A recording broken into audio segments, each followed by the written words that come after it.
Boa noite, seja muito bem-vindo à Igreja Red, que bom que você está aqui. Hoje nós continuamos a nossa série de mensagens chamada Viva Sua Fé. Essa é uma série baseada na carta de Tiago, no livro de Tiago que se encontra no Novo Testamento. É uma série de mensagens expositiva, ou seja, nós estamos estudando esse livro, expondo versículo a versículo desse livro para descobrir o que Deus tem para falar com a gente. E Deus tem falado tanto com a gente através desse livro que é especial, porque Tiago foi a primeira carta do Novo Testamento a ser escrita. É o primeiro livro do Novo Testamento. Além disso, Tiago foi irmão de Jesus. Tiago dormiu no beliche com Jesus e ele vai compartilhar conosco em detalhes como nós podemos na prática nos tornar também pessoas mais parecidas com Jesus. Tiago se tornou pastor depois da ressurreição de Jesus, ele teve a sua vida transformada. Ele se tornou pastor de uma igreja importante, a igreja de Jerusalém. E como pastor, então, ele escreve essa carta para desafiar a sua igreja, membros de sua igreja que haviam fugido para regiões distantes, estavam passando por tempos de dificuldades. E o desafio de Tiago é que essas pessoas vivam a sua fé. Diante dos desafios cotidianos, do dia a dia, da vida comum, a ideia de Tiago é ensinar essas pessoas a colocar a sua fé em prática, a colocar a sua fé em ação. Então Tiago vai trabalhar vários assuntos. Nós já falamos aqui no primeiro capítulo sobre como a nossa fé funciona quando somos provados, estamos em momentos de dificuldades. Na semana passada nós falamos sobre como a nossa fé funciona diante da tentação. E hoje nós vamos continuar falando sobre como a nossa fé funciona diante da raiva. Como nós colocamos a nossa fé em ação quando nós ficamos irados. E talvez já tem gente cutucando o marido, tá vendo? Fala Deus, né? Fala com a minha esposa, fala com ele. Tiago capítulo 1, versículos 19 a 27 serão o nosso texto de hoje. E eu gostaria de te chamar a atenção para um dos versículos desse trecho, que é o versículo 26. Ele nos mostra um pouco o que Tiago vai começar a introduzir na sua carta. Tiago, a partir desse trecho, ele vai começar a tratar um tema muito especial, muito delicado, que vai se estender pelo capítulo 2 e pelo capítulo 3. E Tiago começa a descrever para nós o que ele quer dizer aqui nesse versículo. Ele diz: se algum de vocês afirma ser religioso. Tiago está se referindo a pessoas que se consideram religiosas. Pessoas que frequentam, por exemplo, a igreja, como você que está aqui hoje. É interessante que o último IBGE mostrou na sua pesquisa que 86% dos brasileiros se dizem cristãos. Isso aqui, é claro, engloba os católicos e engloba também os protestantes. Mas imagina isso, 86% da nossa população se diz religiosa. É muita gente. É muito fácil se considerar uma pessoa religiosa. Mas Tiago vai levantar, através desse início agora de novo tema, ele vai tratar de um teste da religiosidade, ele vai tratar de um teste da fé, para testificar se de fato nossa religião é uma religião verdadeira, ou se de fato a nossa fé é uma fé verdadeira. A ideia de Tiago é trazer um diagnóstico, é trazer um teste, um termômetro de como anda a nossa fé. Por isso, no versículo ele diz: se algum de vocês afirma ser religioso, mas não controla a sua língua, fala o que não deve, fala o que estava pensando e se arrepende depois. Se alguém fala o que não deve, não controla a língua, engana a si mesmo e sua religião não tem valor. Uma religião inútil. Como diria o povo da minha terra, Tiago pegou pesado. E é sobre isso que eu quero falar agora aqui, porque a partir daqui, o livro de Tiago fica pesado. Tiago vai começar a dar uns socos no estômago. Tiago, ele vai começar a mostrar áreas da nossa vida que precisam ser transformadas. Tiago vai começar a trazer esse diagnóstico da nossa fé, se ela é uma fé viva ou uma fé morta, e não é uma tarefa nada fácil. Portanto, eu quero lembrar, primeira coisa, se você não gostar de algo que você ouvia hoje aqui, não fique chateado comigo, fique chateado com o Tiago, tá? A culpa é do Tiago, foi ele quem escreveu, e é Deus quem usou a vida de Tiago como instrumento para falar conosco. Então, se hoje você sair daqui chateado, de biquinho, saia chateado com Deus e saia chateado com Tiago. O interessante é que Tiago, ao adentrar esses assuntos delicados e difíceis, ele nos lembra duas coisas. A primeira coisa que ele nos lembra, e ele usa duas vezes a palavra pai para se referir a Deus, mostrando que nós temos um bom pai, que se importa com nossas vidas e que tem um projeto, um plano para as nossas vidas, e o seu plano é nos fazer maduros. Deus está trabalhando em nós para nos tornar filhos maduros, mais parecidos com Jesus. Então nós precisamos lembrar que nós estamos nas mãos de um bom pai, nós podemos confiar no tratar e no caminho, nas instruções desse pai. A segunda coisa que Tiago vai dizer a nós, ao adentrar esse assunto difícil e delicado, ele usa 3 vezes a palavra no grego agapetos. A palavra agapetos vem da palavra agape, que é amor. E ele usa essa palavra agapetos para dizer a nós amados. Ele vai usar 3 vezes a palavra amados. Mas sabe por que ele usa? Ele usa para amortecer um pouco a pancada. Tá? Então ele vai dizer assim: meus amadinhos, meus amados, meus queridos, é o seguinte, essa é a verdade. Tá? Então, para começarmos a mensagem de hoje, eu vou dizer isso: meus amados, o que Tiago quer mostrar a nós é o seguinte: Tiago quer mostrar a partir daqui que existem 2 tipos de cristãos. Existe um cristão falso e existe um cristão genuíno. E Tiago vai trazer a partir daqui critérios para nós medirmos se nossa religião, se nossa fé é verdadeira ou falsa. Então, hoje eu quero começar com 2 critérios. Nos próximos domingos trabalharemos outros critérios que nos ajudam a diagnosticar a saúde da nossa fé. Mas hoje eu quero trabalhar 2, e a primeira pergunta que eu quero fazer para você é: você é um cristão genuíno? A sua fé é uma fé verdadeira? Pois bem, eu quero te munir de ferramentas, de critérios para você poder fazer essa autoanálise na sua vida. E a primeira coisa que Tiago vai nos dizer é que um cristão genuíno é alguém que tem uma vida centrada na palavra de Deus.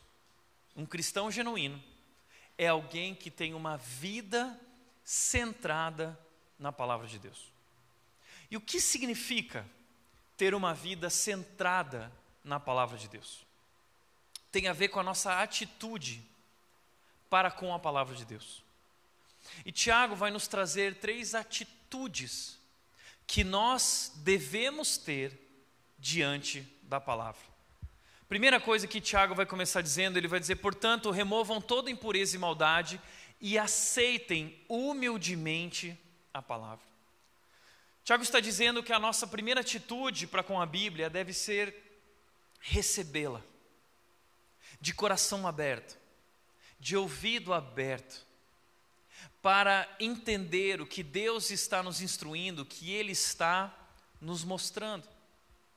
Só que para nós recebermos a palavra de Deus, nós precisamos ser humildes. Nós não podemos ser orgulhosos. Nós precisamos ter essa atitude de reconhecimento de que nós precisamos de ajuda. Como disse o Tim Keller, que faleceu na sexta-feira, e nós agradecemos a Deus pela vida desse grande teólogo, pastor, que tem influenciado nossas vidas como pastores, nossa igreja. Então celebramos, e ele está hoje na mensagem aqui para a gente celebrar a vida dele. Ele disse o seguinte: quando você abrir a sua Bíblia, deixe de lado essa necessidade de ser forte, capaz e independente, e peça a ajuda de Deus. Essa atitude que nós precisamos ter para com a Bíblia. Reconhecer, em primeiro lugar, reconhecer que ela é de fato a palavra de Deus. 2 Timóteo 3,16 diz que toda a escritura, toda a palavra é inspirada por Deus. O autor desse livro é o próprio Deus. E Paulo diz a Timóteo o seguinte, em 2 Timóteo 3,16, e esse livro é útil, muito útil, para nos ensinar o que é a verdade, o que é certo e errado, o que é correto. Portanto, ele vai dizer, e nos corrigir. Esse é um livro, a relação que nós temos com a Bíblia não é uma relação fácil, porque a Bíblia é um livro que nos corrige. A Bíblia é um livro que mostra o que está certo e o que está errado na nossa vida. É por isso que esse livro é tão odiado por tantas pessoas, porque esse livro revela a verdade. E se nós estamos diante da verdade, que revela quem nós somos, revela quem Deus é e revela quem nós somos, nós precisamos aceitar essa revelação com humildade, recebê-la e permitir que ela encontre lugar em nosso coração para que ela possa brotar, crescer e frutificar. O problema é que a Bíblia nos confronta. A Bíblia muitas vezes vai tocar em assuntos difíceis, assuntos delicados. E a atitude muitas vezes do mundo, e nossa atitude, é como a atitude da Xuxa, que recentemente disse o seguinte: a Bíblia deveria ser reescrita, porque tem muita coisa lá que não é coisa boa. Então a atitude de muitas pessoas é assim, por quê? Nós queremos um Deus que concorde com a gente. Nós queremos um Deus que não nos confronte. A gente quer um Deus versão Xuxa, né? Tudo que eu quiser o cara lá de cima vai me dar, né? O problema é que quando nós nos aproximamos desse livro, nós descobrimos que esse Deus tem um plano para as nossas vidas, e Ele vai fazer as coisas do seu jeito e não do nosso jeito. E a única maneira de fazer parte dessa família de Deus é eu me submeter aos planos dEle, ao propósito dEle, aos mandamentos dEle. Portanto, Tiago está dizendo, aceitem humildemente a palavra, é receber, e ele continua dizendo que lhes foi implantada no coração. Aqui, quando o Tiago fala de lhes foi implantada no coração, ele está remetendo, ele está nos trazendo uma referência daquelas palavras, provavelmente aquelas palavras de Jesus em Mateus 13, onde Mateus descreve a parábola do semeador que Jesus contou. Jesus falou a respeito desse homem que estava lançando sementes no solo. Ele lançou algumas à beira da estrada, algumas caíram à beira da estrada e elas não brotaram porque as aves vieram e as levaram. Outras sementes caíram em solo rochoso. Elas brotaram, mas elas morreram logo e secaram porque o solo não tinha profundidade, estava no rasinho. Outras caíram no meio dos espinhos. E quando elas começaram a crescer, elas foram sufocadas pelos espinhos, as preocupações da vida. Mas outras sementes caíram em solo fértil. E essas sementes brotaram, cresceram e frutificaram muito. E aí então Jesus diz que o nosso coração é como aquele solo fértil. É isso que Tiago está dizendo. A palavra que lhes foi plantada no solo do coração de vocês. E a pergunta que Tiago está levantando a nós é essa: o nosso solo tem sido um solo fértil? Marcos capítulo 4, versículo 22, há um versículo famoso que era muito usado nas igrejas para dar medo nos crentes, que dizia o seguinte: não há nada que esteja oculto que não será revelado. E aí o pastor pregava isso: não há nada que esteja oculto que não será revelado. E a gente tremia na base. E a gente já imaginava que lá no céu ia ter um telão gigante passando a nossa vida, né? E Jesus ia estar lá apontando, né, dizendo: ó, aqui ó, Tiago, ih, olha lá, ninguém sabia, mas olha o que o Tiago fez naquele momento, né? E aí tudo que está oculto será revelado. Só que essa interpretação está errada, porque esse versículo, ele faz parte também do contexto maior da parábola do semeador descrito por Marcos. E o que ele está querendo dizer é o seguinte: tudo que está oculto será revelado, ou seja, aquilo que está dentro de nós vai vir à tona em algum momento. E o grande teste da fé é o fruto que nós produzimos. Guarda isso. O grande teste da fé é o fruto que nós produzimos. Não se engane, Tiago não está dizendo que a fé se dá por obras, não. Tiago não está dizendo que nós ganhamos ou conquistamos a salvação fazendo algo, não. A salvação é pela fé em Cristo Jesus, o nosso Salvador. Porém, essa salvação é acompanhada de uma transformação. Essa é a característica da verdadeira salvação. O grande teste da salvação e da fé é o fruto que nós produzimos. Então, se nós temos um coração fértil, que recebe a palavra de Deus, que tem uma fé viva, nós frutificamos, o nosso comportamento é transformado, o nosso caráter é renovado, nós somos transformados por Deus. É por isso que ele continua dizendo: pois ela tem o poder para salvá-los. Hebreus 4,12 diz o seguinte: a Bíblia, a palavra de Deus, é viva e poderosa. O que significa isso? Lembra de Gênesis, quando a terra era sem forma e vazia, e só havia escuridão? A palavra de Deus, tudo começa com a palavra de Deus. O que acontece? E Deus disse, haja luz, e houve luz. Quando Deus fala a sua palavra, então o mundo vem à existência, e a luz dissipa a escuridão, e o mundo começa a ganhar forma, significado, sentido, harmonia. Então a mesma palavra de Deus que atuou sobre a criação, transformando o caos, é a mesma palavra disponível a nós, sobre nossas vidas, que pode transformar a escuridão da nossa alma, trazendo significado, trazendo sentido, renovando todas as coisas. A mesma palavra que tinha poder para fazer grandes coisas na criação, é essa palavra que tem grandes poderes para fazer grandes coisas na tua vida. Mas para isso, nós precisamos receber humildemente. Por isso Tiago também diz: portanto, removam toda impureza e maldade. Porque quando Deus disse haja luz, a luz dissipou a escuridão. Então, quando Deus entra com sua palavra em nossas vidas, a palavra de Deus vai dissipando a maldade, vai dissipando a impureza, vai retirando de nós tudo aquilo que não é bom, tudo aquilo que não foi criado por Deus, que é consequência do pecado, e Ele vai restaurando todo o nosso ser. Entenda isso. Jesus não morreu numa cruz apenas para perdoá-lo. Jesus morreu numa cruz para também purificá-lo completamente. Deus quer nos tornar novas pessoas. O propósito de Deus na sua vida não é apenas levá-lo a um destino.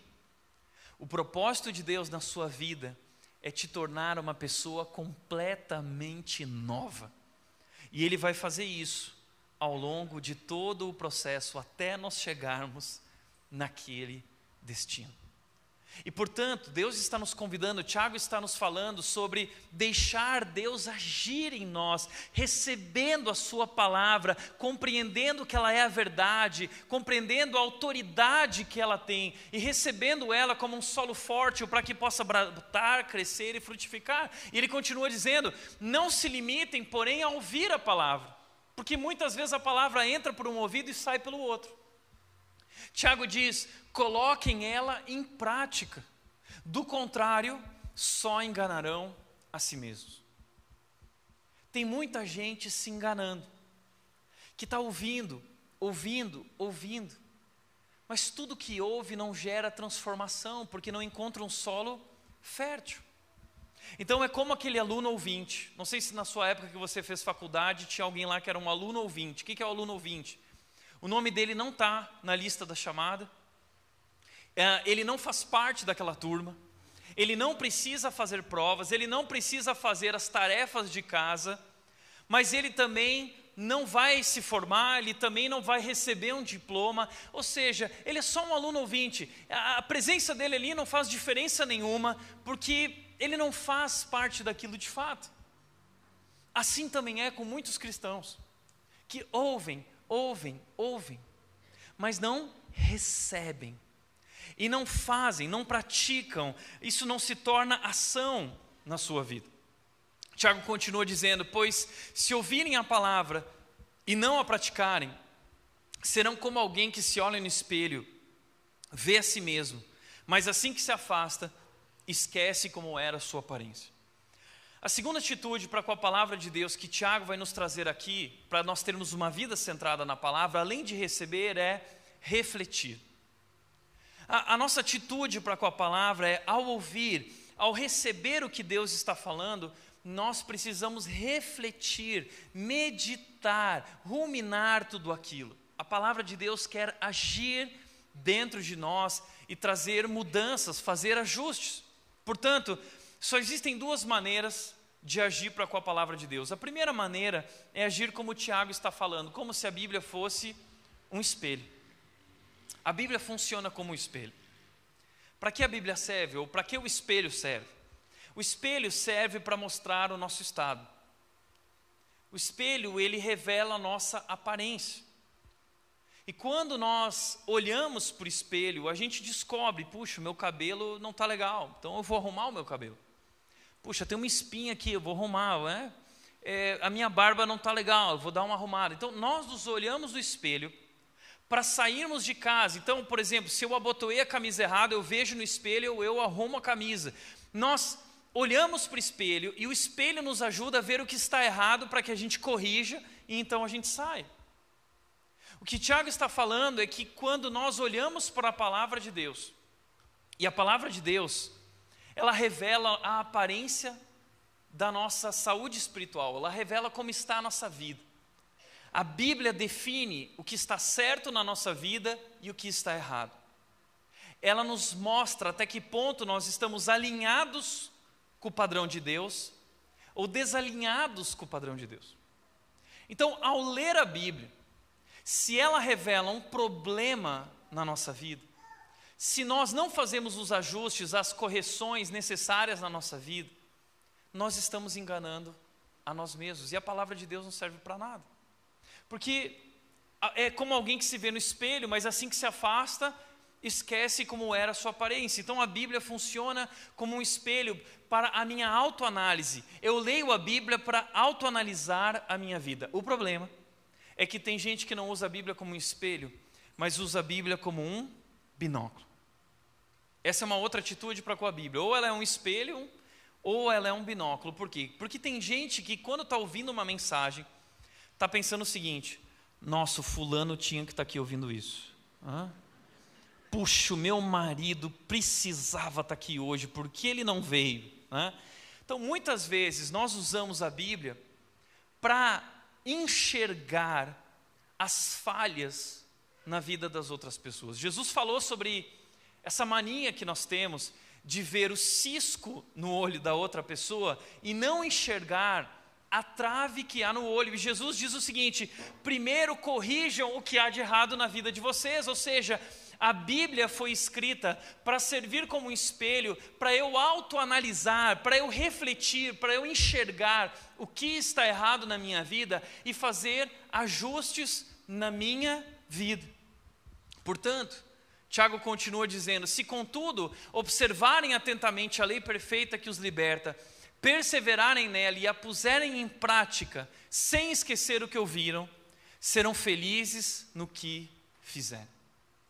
Bíblia não está dizendo, aqui a palavra felizes é macários, abençoados.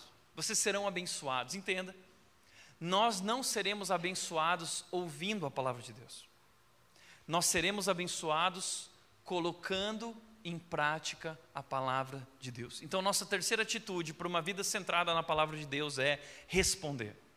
A nossa atitude diante daquilo que Deus revela e aponta é responder, é praticar, é corrigir, é fazer os ajustes necessários, é aplicar a palavra de Deus à nossa vida.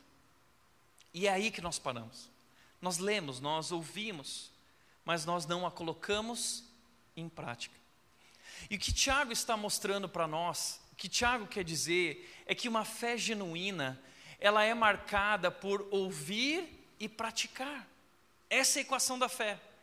O que é uma fé genuína? Fé genuína é ouvir, mas praticar. Então o Tiago está nos levando a considerar, a avaliar a nossa postura, se somos um cristão falso ouvinte, ou se somos cristãos genuínos praticantes. Se somos apenas ouvintes, nossa fé está morta.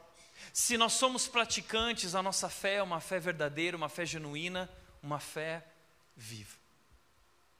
E aqui eu quero falar algo sobre isso, porque nós estamos nos tornando como que ouvintes profissionais.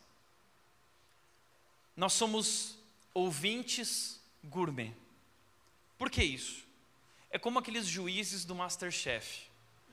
Eles trazem os alunos lá, os aprendizes trazem os pratos, e aí os chefes, eles experimentam, saboreiam, degustam, e aí eles falam assim, gostoso, mais ou menos, está muito ruim. E eles são tão bons nisso que eles conseguem definir, você colocou tominho, né? Tem tominho aqui, você exagerou um pouco no alho, né? E nós estamos tendo a mesma atitude para com a palavra de Deus. Nós somos ouvintes gourmet, juízes gourmet. A gente começa a ouvir a mensagem, a gente já está avaliando. Hoje foi legal, a gente levanta a plaquinha, nota 7, né? Nota 9, foi quase perfeito, é porque eu ri bastante, mas eu não chorei, né? Então, nós ouvimos tantas mensagens, domingo após domingo, e temos agora acesso a tantas mensagens, tantos pastores incríveis na internet. Segunda-feira você ouviu, domingo eu ouvi o Tiago, mas segunda eu ouvi o Cláudio Duarte. Nossa, Cláudio Duarte é plaquinha 10, né? Na terça-feira eu ouvi o Augusto Nicodemos, na quarta-feira eu ouvi, nós somos ouvintes profissionais, ouvintes gourmet. Mas a questão é, a Bíblia não foi feita para nós degustarmos. A Bíblia foi feita para nós praticarmos. A Bíblia não é um livro de sugestões. A Bíblia é um livro de mandamentos. Portanto, não tem a ver com quem está pregando, não é a qualidade do pregador, é a qualidade do ouvido, que se inclina com humildade para realmente ouvir e aplicar aquilo na sua vida. Certa vez um pastor, ele estava chegando numa igreja nova, essa igreja não tinha pastor, o conselho se reuniu e eles decidiram o seguinte, nós precisamos achar um pastor, quais são as qualidades? Queremos um bom pregador, queremos boas pregações no domingo para sairmos inspirados. E aí foram lá, procuraram um bom pregador e vamos fazer um teste com ele. O pregador veio e o cara arrebentou, a pregação foi excelente, a igreja aplaudiu no final, nota 10, e o conselho olhou, todo mundo olhou um para o outro e falou assim, esse cara aí acertamos, cheios de orgulho, né? E aí eles ficaram empolgados, o cara aceitou o convite, o pastor assumiu a igreja. No outro domingo a igreja já estava cheia, né? Porque o pastor novo, bom pregador, e estava todo mundo lá empolgado para a nova pregação, e ele pregou a mesma pregação do domingo passado. E aí o pessoal tomou um susto, o conselho começou a se olhar, o que está acontecendo? Vamos aguardar, pode ser que o pastor tenha um problema de memória, ele esqueceu, acabou repetindo a pregação, mas isso não vai acontecer novamente, né? E aí chegou o terceiro domingo, esse pastor começou a pregar de novo a mesma mensagem. E aí começou o burburinho na igreja, durante a semana, os membros ligando para o conselho, falando: que história é essa? Vocês contrataram um louco, o cara está pregando de novo a mesma mensagem. E aquele rebuliço na igreja, e todo mundo: não, calma, vamos esperar até domingo que vem. Chegou domingo, o pastor foi lá e começou a pregar de novo a mesma mensagem. E aí terminou o culto, a assembleia, reuniram a igreja: pastor, o que está acontecendo? Por que você está pregando pela 4ª vez a mesma mensagem? Aí o pastor virou para a igreja e disse: olha, por que eu vou pregar uma nova mensagem se vocês nem começaram a praticar a primeira? Então primeiro vocês começam a praticar essa mensagem, e aí eu posso trocar de mensagem. Vamos se concentrar nessa mensagem agora. Tiago está falando sobre isso. Nós somos ouvintes profissionais, nós somos ouvintes gourmets, estamos nos tornando obesos espirituais. O que é um obeso espiritual? Assim como na vida, a obesidade é quando nós comemos, mas nós não gastamos essas calorias, nós acabamos engordando, e a obesidade faz mal para a nossa saúde. Da mesma maneira é com a obesidade espiritual. Quando nós ouvimos, mas não praticamos, não colocamos tudo isso em ação, nós estamos nos tornando obesos espirituais. Então, é sobre isso que Tiago está falando. E ele diz: observem atentamente a lei, se contudo observarem atentamente a lei perfeita. O que Tiago está dizendo é que existem benefícios ao estudarmos a palavra. Mas entenda uma coisa, Tiago não está dizendo que seremos abençoados se lermos a palavra, mas se nós estudarmos a palavra, é observar atentamente. O nosso problema é que nós somos a geração miojo. A gente gosta de coisas instantâneas. O nosso negócio é versículo do dia, né? A gente abre o aplicativo lá, versículo do dia. Ah, o Senhor, legal, versículo do dia, estou pronto, estou abençoado para a minha vida, né? Não, eu preciso observar atentamente e colocar isso em prática. Eu preciso gastar tempo na palavra, e então eu vou colher os benefícios. Quais são? Se eu observar atentamente a lei perfeita, que liberta, liberdade. Parece um paradoxo, porque a Bíblia traz mandamentos, e mandamentos na nossa mentalidade são coisas que nos restringem.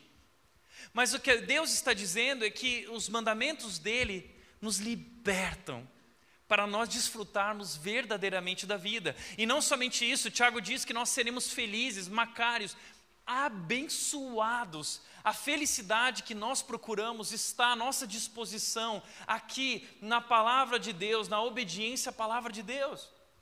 Você quer ser feliz no seu casamento? Pratique esse livro. Você quer ser feliz no seu trabalho? Pratique esse livro. Você quer ser feliz diante dos conflitos? Você quer alcançar sucesso verdadeiro de acordo com a perspectiva de Deus? Pratique esse livro. É a palavra de Deus que tem poder para transformar as nossas vidas, tem poder para salvar, é poderosa para nos salvar. Agora, Tiago vai falar, o primeiro critério de um cristão genuíno é que ele tem uma vida centrada na palavra de Deus. O segundo critério que Tiago vai nos trazer agora, e a gente vai olhar, é que a palavra de Deus transforma as nossas relações. Transforma a gente de uma pessoa egoísta, orgulhosa, para uma pessoa amorosa. E veja o que disse o John Piper sobre isso: se o estudo que você faz da Bíblia está te deixando intelectual orgulhoso, ao invés de fazê-lo amar as pessoas, o seu estudo está errado. A Bíblia, o conhecimento bíblico, o conhecimento sobre Deus e Jesus desemboca em amor, em compaixão, em relacionamentos transformados. Nos leva na direção do serviço, nos leva na direção do lava-pés. E Tiago vai falar sobre isso, dizendo que um cristão genuíno é alguém que tem relações transformadas pela palavra de Deus. Tiago diz: entendam isso, meus amados irmãos, estejam todos prontos para ouvir, mas não se apressem em falar nem em se irar, pois a ira humana não produz a justiça divina. Tiago está falando sobre nossas atitudes nos nossos relacionamentos.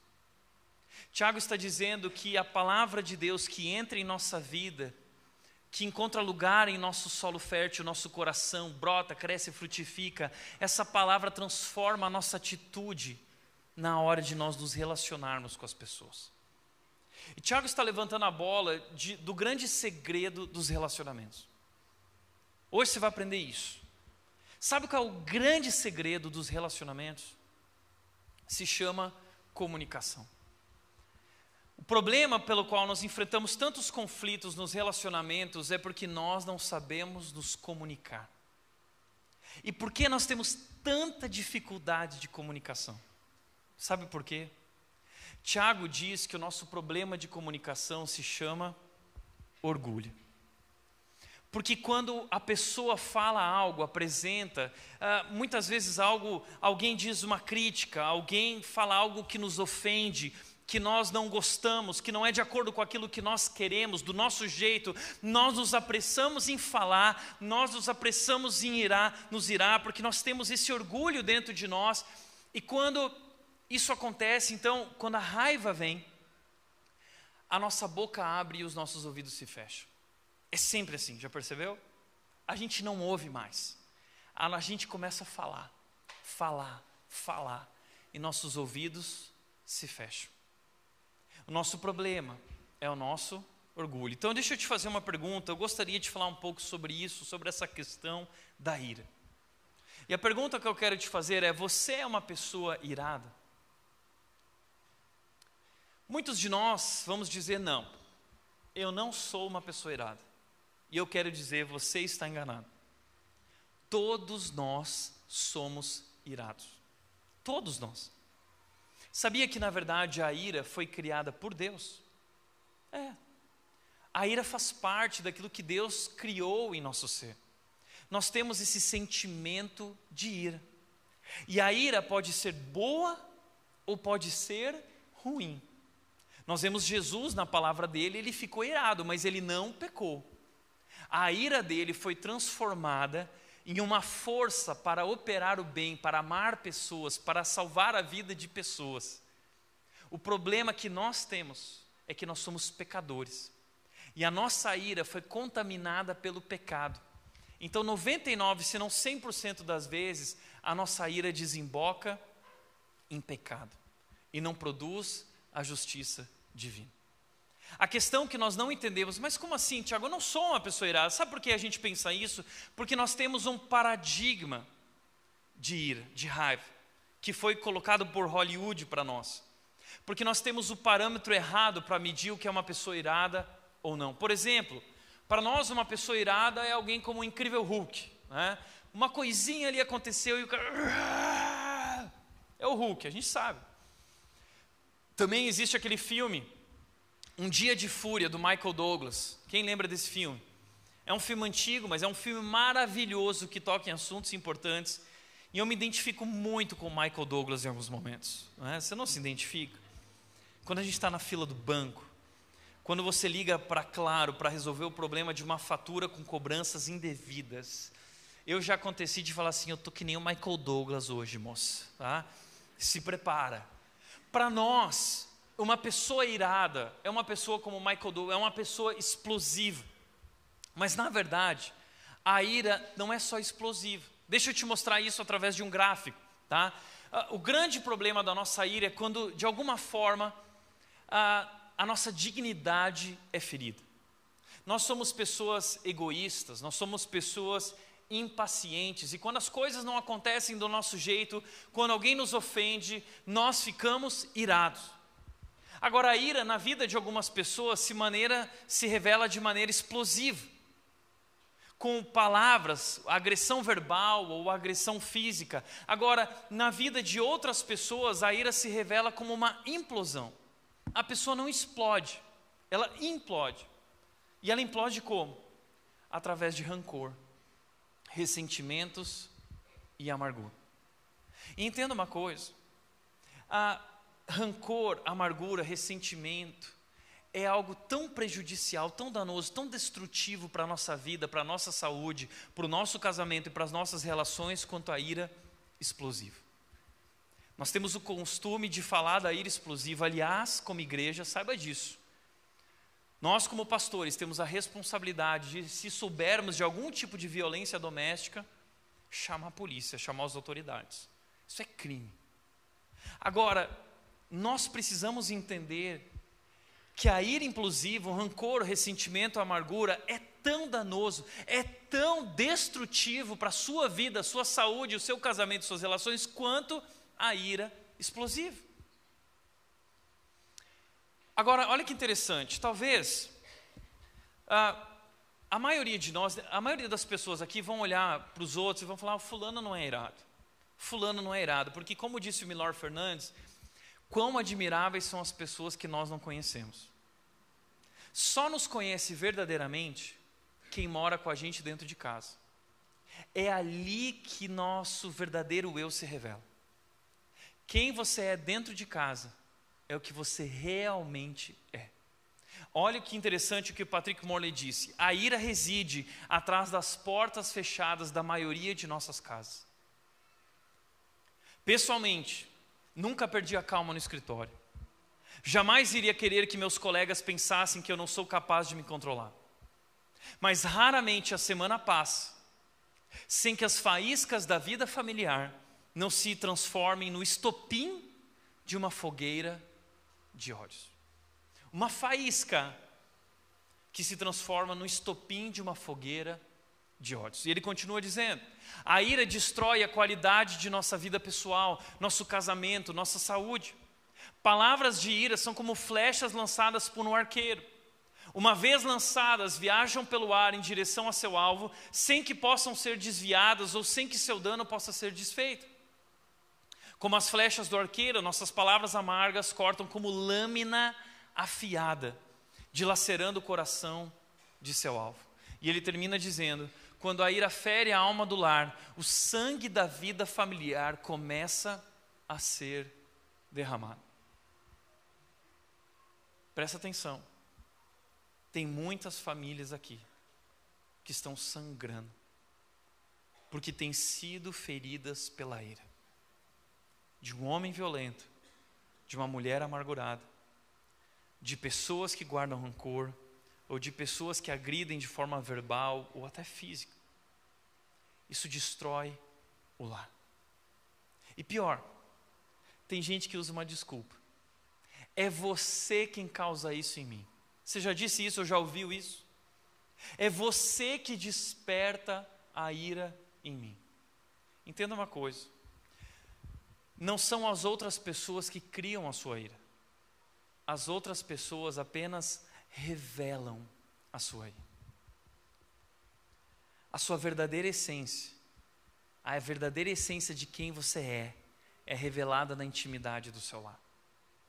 E o casamento faz aflorar tudo isso. A gente só descobre que somos pessoas egoístas quando a gente casa.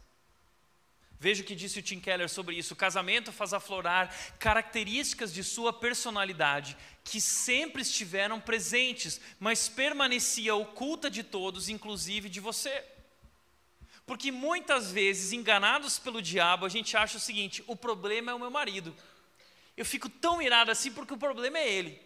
Não, eu fico tão irado assim porque o problema é ela, o problema são os meus filhos, o problema são sempre os outros. Mas entenda, na verdade o que a vida familiar faz e o casamento faz é aflorar características da nossa personalidade que estariam ocultas. Mas em certas situações ali do casamento, elas vêm à tona. Porque o casamento foi criado para isso, sabia? O casamento foi criado para revelar, trazer à tona o que há dentro de nós. E não apenas para revelar. E fazer com isso uma briga, um estopim de uma grande guerra. Não. Deus faz isso para que o cônjuge, um no outro, possa trabalhar, possa ser transformado, amadurecendo através dessa relação. Então, o casamento é um projeto de Deus para transformar duas pessoas egoístas em parceiros de vida, aprendendo a servir um ao outro com alegria e descobrindo o significado de sacrifício e de amor incondicional. É isso que é o casamento, é um laboratório de Deus para nós aprendermos a amar, porque nós não sabemos amar, nós somos pessoas egoístas. É por isso que o casamento provoca tantos conflitos. E de tal maneira, muitas vezes, que nós acabamos rompendo a relação. Por quê? Porque não temos maturidade para tratar. Eu sempre digo isso, casamentos não terminam por falta de compatibilidade, casamentos terminam por falta de maturidade. Por quê? Porque uma coisa inevitável no casamento é nós não nos frustrarmos com o nosso cônjuge. Nós vamos nos frustrar porque nós não conhecemos quem ele realmente é. Nós vamos conhecê-lo ao longo da vida, dividindo a cama com ele, os problemas com ela. Nós vamos nos conhecer. E entenda uma coisa, relacionamento gera intimidade, intimidade gera conflito. Então casamento gera isso, casamento gera treta. Casamento gera briga. É isso que gera. Essa intimidade vai nos aproximando, nos tornando uma só carne. Esse é um processo transformador. Agora, se nós não tivermos maturidade para tratar nossos conflitos, nós vamos romper. E esse não é o plano de Deus. A Bíblia diz que Deus odeia o divórcio. E por favor, um parênteses, se você se divorciou pela culpa de alguém que te abandonou, você não é culpado disso. Agora, entenda uma coisa. Deus quer nos transformar através do casamento. E o seu cônjuge é uma lixa espiritual de Deus na sua vida. Deus quer tratar seu coração. Deus quer transformar você de uma pessoa egoísta para uma pessoa altruísta. Então Deus está usando tudo isso, esse ambiente, como um laboratório para transformar a sua vida. Agora, se nós queremos tratar a ira, nós precisamos entender quais são os gatilhos que despertam a ira em nós. Ela está lá, todos nós somos irados. Mas o que é que tira você do sério? Algumas coisas que nos tiram do sério. Em primeiro lugar, violação de direitos. Quando alguém viola um direito nosso, nós ficamos irados. Objetivos bloqueados. Eu sou um cara assim, eu tenho planos, o meu dia é planejado, eu tenho horário para chegar, para sair, para fazer academia, papá. Qualquer pessoa que interrompe a minha agenda fica irado. É pecado, mas nós somos assim. Quando nossos objetivos são bloqueados, nós ficamos irados. Sentir-se incompreendido. Talvez você estava lá com um problema, você foi compartilhar com o seu cônjuge e você achou que iria ser todo ouvidos e de repente seu marido pegou e deu uma sugestão prática. Eu não quero que você fale nada para você me ouvir, você nunca ficou do meu lado. Não é assim que a gente vive as situações? Eu estou vendo que tem gente se cutucando. Já ouviu isso? Você nunca fica do meu lado. Porque sentir-se incompreendido. Irritações cotidianas, no trânsito, quando tem um problema no banco, são as situações da vida e várias coisinhas que vão tirando a nossa paz e minando a nossa ira, e muitas vezes a gente vai chegar em casa, a gente se controlou, mas chega em casa e descarrega. Outra coisa, expectativas irreais. Todos nós temos expectativas com relação ao nosso cônjuge. Eu espero que meu marido faça isso. O Tiago hoje vai levar o lixo, o Tiago hoje vai arrumar a casa, né? A minha filha vai agir assim, o meu filho vai agir assim, a minha esposa vai agir assim. Nós temos expectativas, mas as pessoas não são perfeitas. E nós não conseguimos controlá-las. E muitas vezes quando as coisas saem do nosso controle, nós ficamos irados, porque nós queremos que as pessoas ajam conforme o nosso plano perfeito. E nem sempre é assim. Então, a ira surge. E o que isso revela, na verdade, são duas coisas: que somos pessoas egoístas e somos pessoas impacientes. Então, nós precisamos aprender a controlar a nossa ira. Porque a ira fora de controle pode produzir estragos gigantes. Então a Bíblia nos diz que nós precisamos apaziguar a ira, nós precisamos controlar a ira. Efésios 4:26 diz: e não pequem ao permitir que a ira os controle, acalmem a ira antes que o sol se ponha, pois ela cria oportunidades para o diabo. Olha que interessante, a outra versão desse texto, a versão da NVI diz: e quando ficarem irados, não pequem. É possível se irar e não pecar. Como? O texto diz: apaziguem a sua ira, controlem a sua ira antes que o sol se ponha, pois ela cria oportunidades para o diabo. Como? Através da mágoa, através da amargura, do rancor ou da própria violência. Algum tempo atrás, uma pessoa me procurou e disse o seguinte: pastor, eu queria ver algo com você. Você acha que eu posso ser uma pessoa que está endemoniada? Eu falei: por quê? Porque algum tempo atrás eu vivi uma situação com meu cônjuge em que eu fiquei extremamente irada. E eu comecei a falar demais e gritar, e eu saí fora de mim, e eu bati, e eu fiz isso e não sei o quê. E meu marido virou para mim e disse que eu estava endemoniado. E eu estou agora preocupado que o demônio está dentro de mim. E eu disse, olha, o demônio não está dentro de você, o que está dentro de você é você mesmo. O que tudo isso revela é que você está cheia demais de você mesmo. E o que está vindo para fora é o seu orgulho. Agora, o diabo usa isso, o diabo usa a nossa ira como um instrumento dele para ferir pessoas, destruir famílias, destruir relações. O diabo usa nossos pontos fracos e a nossa ira para operar o mal. Então, a pergunta é: temos sido um instrumento do diabo em nossos lares? Ou temos sido um instrumento da justiça de Deus? Precisamos aprender a controlar a nossa ira. Como disse Mahatma Gandhi, aprendi através da experiência amargura a suprema lição: controlar minha ira é torná-la como o calor que é convertido em energia. Nossa ira controlada pode ser convertida numa força capaz de mover o mundo. Sim, nós podemos canalizar a nossa ira para algo positivo. Semeie um caráter e colherás um destino. Então, como canalizar a nossa ira para transformá-la em algo bom? Como vencer a ira? Em primeiro lugar, eu diria, aprenda a se calar e se controlar. Compreenda, como nós falamos aqui, quais são os gatilhos, o que desperta a sua ira, o que te tira do sério. E assuma o controle.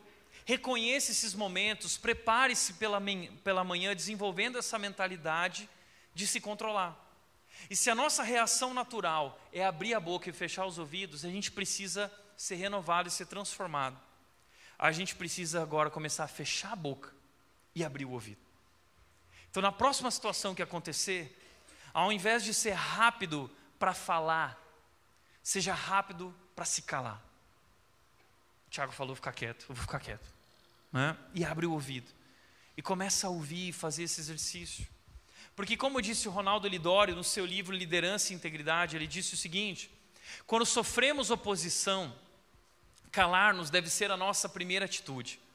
Isso porque sempre há a possibilidade de a crítica, mesmo a que se mostra ofensiva ou hostil, ter fundamento. E isso só saberemos depois de um tempo de meditação. Já parou para pensar nisso? Que talvez a crítica tem fundamento? E é por isso que ela machuca tanto e fere tanto? E talvez Deus está usando aquela pessoa como um instrumento para nos alertar, nos fazer acordar. Então nós precisamos parar e ouvir. E fazer esse exercício de refletir sobre isso. E olha que interessante, eu gosto dessa postura do Ronaldo, porque ele nos ensina qual deve ser a nossa atitude para com a crítica. Em primeiro lugar, não jogue fora a crítica. Não joga fora, não despreza a crítica. Tenha humildade para ouvir e para refletir. Talvez seja uma crítica que pode te ajudar a transformar algo que Deus quer fazer na tua vida. Agora, se a crítica não presta, é uma crítica destrutiva, joga fora, ok? Ele vai dizer também, não durma com a crítica. Não fica guardando isso no teu coração, não deixa o sol se pôr sobre essa crítica e essa ira no seu coração. Não durma com ela. Tome decisões, faça ajustes na sua vida e bola para frente. Terceiro lugar, não se torne um crítico. Porque ao longo da nossa jornada de vida, nós somos alvo de muitas críticas, nós seremos criticados. Eu sou muito criticado. Ofensa para todo lado. E Deus está usando tudo isso na nossa vida. Agora, a gente precisa tomar o cuidado, porque nós estamos muitas vezes tão sobrecarregados de críticas que nós nos tornamos críticos. E nós começamos a destruir a vida das pessoas. Somos críticos com a esposa, com o cônjuge, com o marido. Somos críticos com os filhos. E a gente está lá brigando, querendo ganhar a discussão. Mas já parou para pensar nisso, que ganhar a discussão envolve perder uma relação? Nós não estamos ali para ganhar a discussão. Não estamos ali para destruir as pessoas e mostrar que somos melhores. Nós estamos ali para edificar o nosso lar. Nós estamos ali sendo convidados para agir com o coração de Deus e amar as pessoas. Então, cuidado, porque pessoas feridas ferem. Pessoas muito criticadas, que se permitem influenciar pela crítica, se tornam pessoas amargas e críticas. Isso destrói a vida das pessoas. Segundo lugar, reflita nas consequências da ira. A Bíblia vai dizer isso em Provérbios 29, 22, que o tolo ele dá vazão à ira, e a ira ele faz coisas tolas. Eu teria muitas histórias para contar, mas eu não vou contar porque eu sou uma nova pessoa. Deus tem transformado a minha ira, eu sou um irado em recuperação. Todos os dias eu acordo falando, Deus me ajuda a controlar a minha ira. Mas já que eu preciso dar um exemplo, eu vou lembrar só uma historinha, tá? Quando eu estava saindo de Campinas e falando assim para Deus, eu estava sozinho no carro e eu aumentei o som, uma música cristã estava tocando lá, Hillsong, e eu estava empolgado, eu orei a Deus dizendo, Deus me faz uma nova pessoa, transforma minha ira. Eu lembro que eu estava orando pela minha ira, e nessa mesma hora, na minha frente, um golzinho branco rebaixado cortou a minha frente. E na hora a ira veio, eu esqueci da oração e eu já fui para o lado, colei do lado do golzinho branco. Quando eu olhei, tinha um dado no meio do carro assim, e tinha 2 manos de abarreta. Os 2 manos de abarreta olharam para mim, o que esse cara vai fazer? E eu sou crente, né? Eu sou pastor, não posso falar palavrão, né? Também não posso fazer sinal com as mãos. E eu fiquei pensando, o que eu faço, né? Parei os 2 a olhar, o que eu faço? Eu mandei um beijinho. Era o que dava para fazer, né? Meu amigo, sabe o que aconteceu? Eu fui perseguido até eu virar copos. Eu virei piloto de fuga. Eu liguei para a Nath, porque eu achei assim, eu vou parar num cativeiro, vou me esquartejar. E eu liguei para a Nath e falei assim, amor, anota as senhas aí. Te amo. Você está entendendo? A gente faz coisas tolas. E afinal de contas, qual é o resultado da nossa ira? Libere a raiva apropriadamente. Nós temos que aprender a liberar a nossa raiva apropriadamente. Como liberar a raiva apropriadamente? 3 dicas rápidas. Primeiro, pratique exercício físico. Vai correr no parque. Entendeu? Eu todo dia 6 da manhã acordo, vou para a academia, eu descarrego lá. Eu chego pianinho no trabalho, em casa. Segundo, pratique o exercício físico. Segundo, desabafe com Deus. Jorra diante de Deus a tua ira. Davi fazia isso, praticava esse exercício. Nos salmos imprecatórios a gente vê isso. Ele começava o salmo praguejando, reclamando. Ele começava o salmo irado e ele terminava o salmo transformado, porque a oração transforma as nossas vidas. Então desabafe com Deus. E terceiro, liberar a sua raiva apropriadamente é ter um amigo para-raio. Você tem que ter um amigo para-raio, tem que ser um amigo sábio. Nem sempre o cônjuge é a melhor pessoa, tá? Porque o cônjuge às vezes vai ouvir a gente, já vai querer corrigir a gente, aí pá, aí viram a Terceira Guerra Mundial, né? Então tem um para-raio, uma pessoa sábia. Eu tenho um para-raio, que é o Thiago Cata, pastor aqui da nossa igreja. O Thiago Cata é meu para-raio, porque o Thiago Cata não tem sentimentos. O Thiago Cata não tem emoções. Já viu o Cata chorar aqui? Não chora. Então eu vou lá, Cata, não sei o que, mando mensagem toda hora, falo, Cata, passa aqui na minha sala, passa aqui, estou sempre ali com ele. Então, e eu jorro e eu fico mais em paz. E o Thiago, ele ouve, ele é um bom ouvinte, né? Então tenha um amigo para raio, ok?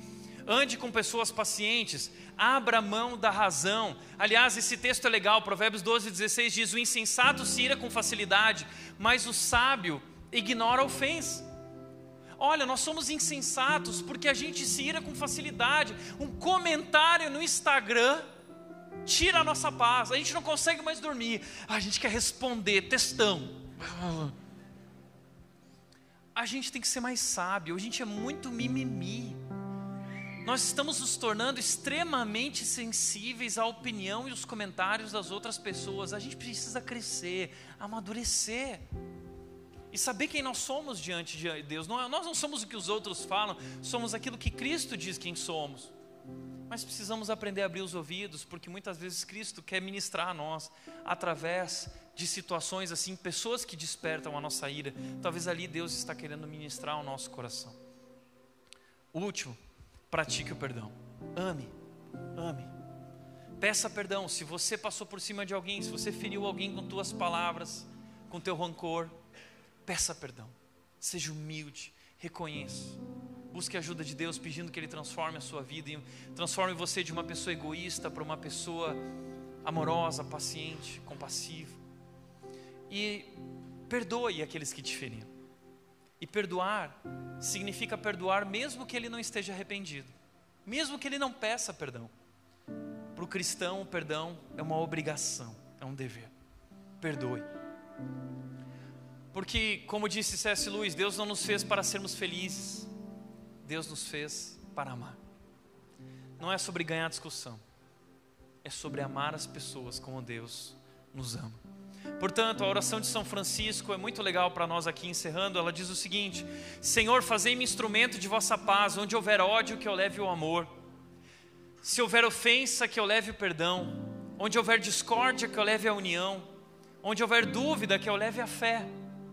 E ele diz: ó Mestre, fazei que eu procure mais consolar que ser consolado, compreender que ser compreendido, amar que ser amado. Ó Deus, fazei-me de mim um instrumento da vossa paz.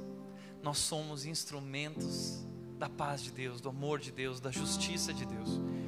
E é isso que Tiago está falando, compreender que ser compreendido. Em outras palavras, estejam prontos para compreender, estejam prontos para ouvir.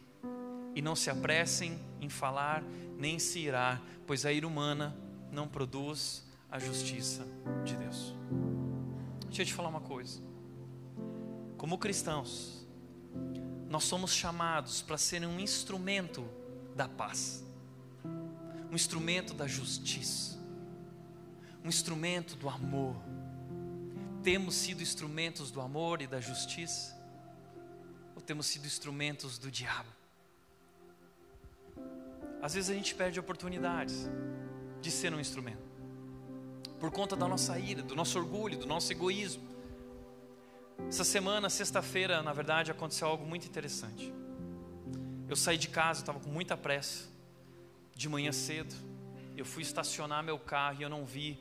Uma pequena parte do meu carro raspou em outro carro estacionado. E eu fiquei tão chateado com aquilo.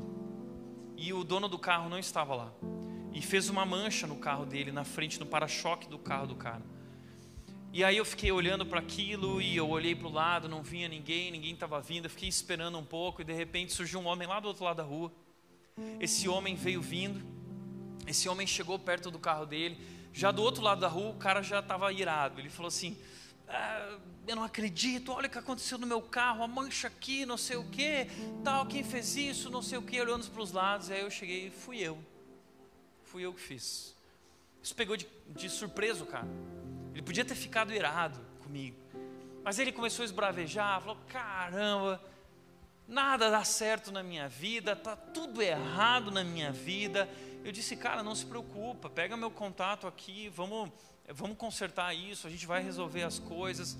Ele disse: não, você não está entendendo, cara, não dá para resolver, o problema na minha vida é gigante, eu nem vou te falar o que está acontecendo na minha vida, porque, cara, você é um cara bacana que está aqui, eu não vou. Aí eu virei para ele e falei assim: então deixa eu te falar uma coisa, eu sou pastor. Aí ele olhou para mim: você é pastor? Sou. Eu não acredito. Ele começou a chorar. Ai, pastor, eu não acredito. Aí ele abriu o Google e falou assim: pastor, eu estava aqui no Google agora, eu estava buscando uma música, eu estava pedindo para Deus falar comigo. Aí eu aproveitei a deixa e falei assim: então, pois é, cara, Deus bateu no seu carro.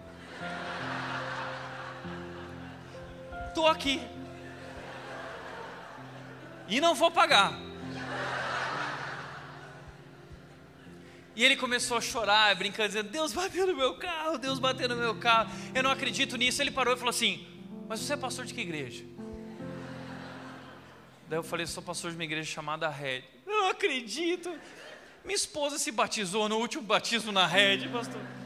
Minha família inteira está frequentando a Red, eles estão orando por mim. Eu falei assim: Deus me mandou aqui para bater no seu carro. Começamos a conversar, trocamos telefone, temos conversado constantemente. Hoje de manhã, o Hermes estava aqui, e ele foi me procurar no final do culto, e ele falou: Tiago, você não sabe o quanto a minha família orou pela minha vida, e você não imagina o que Deus está fazendo na minha vida, a partir daquele momento. Você está entendendo que às vezes um momento que podia se transformar em derramar de ódio, se torna um momento onde Deus age e nós nos tornamos instrumentos da paz, instrumentos de justiça? Quantas oportunidades nós temos perdido? É por isso que Tiago está dizendo: a religião pura e verdadeira aos olhos de Deus, a religião pura e verdadeira é essa. Primeiro, cuidar dos órfãos e das viúvas em suas dificuldades, isso é serviço. E não se deixar corromper pelo mundo, isso é santidade. Ou seja, um cristão genuíno é alguém que vive uma vida de santidade, que não se deixa influenciar pelo mundo, e é uma pessoa que se move na direção do outro. Uma vida de serviço, uma pessoa que se importa com as outras pessoas e não consigo mesmo, que olha para quem ninguém olha, que se importa com os fracos, com os vulneráveis, com os invisíveis, alguém que se importa com aquilo que Deus se importa, alguém que ama como Deus ama. Nós estamos sendo chamados para ser assim, instrumentos de Deus. Essa é a preocupação de Tiago. Enquanto aqueles cristãos estão olhando para a sua vida e reclamando da sua vida, Tiago está dizendo: Deus está dando uma oportunidade para vocês serem instrumentos, servirem no mundo, porque tem muita gente precisando de ajuda. Portanto, onde quer que estejamos, por mais velhos que sejamos, não é tarde para aprender, para mudar ou para partir em uma jornada diferente.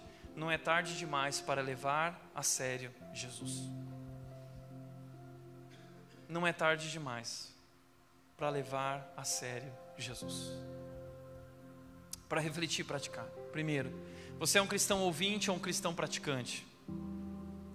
Sua fé é viva ou está morta? Segundo, o que tira você do sério? Você acha que sua ira é uma reação adequada? Você acha que sua ira está produzindo a justiça de Deus? Você é um instrumento de Deus, de paz, de amor? Terceiro e último lugar, reconheça o seu pecado e peça para Deus transformá-lo numa pessoa não egoísta e paciente. Amém? Feche teus olhos. Pai querido, nós queremos te agradecer pela tua palavra, que é viva e poderosa, e que penetra o mais profundo da alma. E hoje tua palavra, Deus, penetrou profundamente, revelando áreas da nossa vida ocultas, intocáveis. A tua palavra nos corrige, nos confronta, nos quebranta. Mas Deus, como é bom saber, Deus, que o Senhor é um bom Pai, e como um bom Pai está nos tirando da nossa zona de conforto para nos fazer crescer, amadurecer, nos tornar mais parecidos com Jesus. E nós aceitamos a tua autoridade, a autoridade da tua palavra, nós recebemos, e nós queremos responder a tua palavra. Dá-nos sabedoria, Deus, para viver de acordo com a tua palavra, para colocar a nossa fé em ação. Nós queremos ser praticantes e não apenas ouvintes. Por isso encerramos essa noite colocando nossas vidas diante de ti, clamando que o Senhor nos transforme com tua graça e amor. Em nome de Jesus, amém.